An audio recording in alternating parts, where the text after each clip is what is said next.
இது 1970 கார்பர்கர், சிவப்பசகி, சக்கிவால், புளியங்குளம், பருவூர் பட்டி மாடு, தேனி மலை மாடு, ஒங்கோல், கிரு, இப்படி பல வகை மாடு 133க்கு மேலான வகைகள் இருந்தது.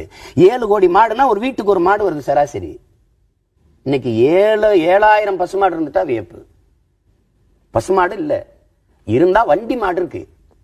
வண்டி மாடு அங்கங்க இருக்கு. எல்லாம் கடகோடி கிராமம் வரைக்கும் செர்சி கொண்டு போய் சேர்த்தாச்சு. இப்ப நீங்க பசு இருந்தா தானே இது பெருகும், நீங்க வளர்க்க முடியும். நீங்க என்ன கேட்கறீங்க? இந்த காளை இருக்கிறதுனால இந்த இனப்பெருக்கத்தை இது ஒருவேளை இந்த நாட்டு மாடு உயிர்ப்பிக்கிறத அழிக்க முடியாது. அப்ப என்ன பண்ணும்? இந்த காளையை அழிச்சுட்டா நான் செயற்கை கருத்தரிப்புக்கு எல்லாமே எங்களது தான். காஃபி எங்களது தான், டீ எங்களது தான், ஐஸ்கிரீம் எங்களது தான், நூடுல் எங்களது தான், பிஸ்கெட்ஸ் எங்களது தான். நீ உடம்பு சரியில்லைன்னா போடுற மெடிசன்ல இருந்து நீ விடுற ஆக்சிஜன் வர உன் நாட்டுல எல்லாமே எங்களது தான். உன் மண் எனக்கு அடிமை. என் ஹைபிரிட் விதைக்கு தான் அது முளைக்கணும், என் கெமிக்கலுக்கு தான் அது வளரணும். உன் நாட்டு விதைக்கு அது முளைக்க கூடாது, உன் மாட்டு சாணத்துக்கு அது வளரக்கூடாது. என்னுடைய நாட்டு மாடு போடுறதான் சாணம் தான் உரம். செர்சி மாடு உரம் இல்ல, சக்கை. என் நாட்டு மாட்டு சாணி ராத்திரியில் போட்டா காலையில புழு பூச்சி வண்டெல்லாம் இருக்கும். செர்சி மாட்டுல ஒண்ணும் இருக்காது. என் நாட்டு மாட்டு கண்ணுக்குட்டி பாலை குடி. ஒரே ஒரு கேள்வி. மே 18, 2009 போர் முடிஞ்சிருச்சு. சிங்களர்கள் இருக்கிறார்கள். செய்திகளில் ஈழ நிலத்தை காட்டுறாங்க. கரும்புகை சூழ்ந்திருக்கு. கார் இருள் அடர்ந்தது மாதிரி கரும்புகள் சூழ்ந்திருக்கு.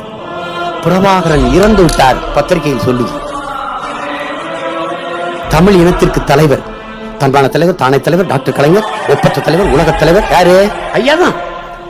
ஐயா சர்க்கரை நாற்காலியில் தள்ளிக்கொண்டு போகிறார்கள் குடும்பமே. இதற்கு பதவி பிச்சை. அம்மையார் சோனியா காந்தி கிட்ட போய் குடும்பத்திற்கெல்லாம் அங்கு பெற்ற பிள்ளைகளை எல்லாம் தன் இனத்தின் விடுதலைக்காக களத்திலே ஒரு தலைவன் பணியிட்டு நிற்கிறான். எதுவுமே இல்ல, 10 பைசா கிடையாது. உண்டியல் குலுக்கி கட்சி நடத்திக்கிட்டு ஓட்டு கேட்டுக்கிட்டு ஒரு கட்சியை பத்திரிக்கலா, இந்த கட்சி தான் 30 கோடிங்கிறான், 40 கோடிங்கிறான்.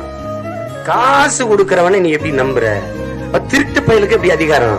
100 கோடியை முதலீடு செய்து வென்று போய் 1000 கோடி சம்பாரிச்சு கொள்ளதான அவன் நினைக்கிறான்.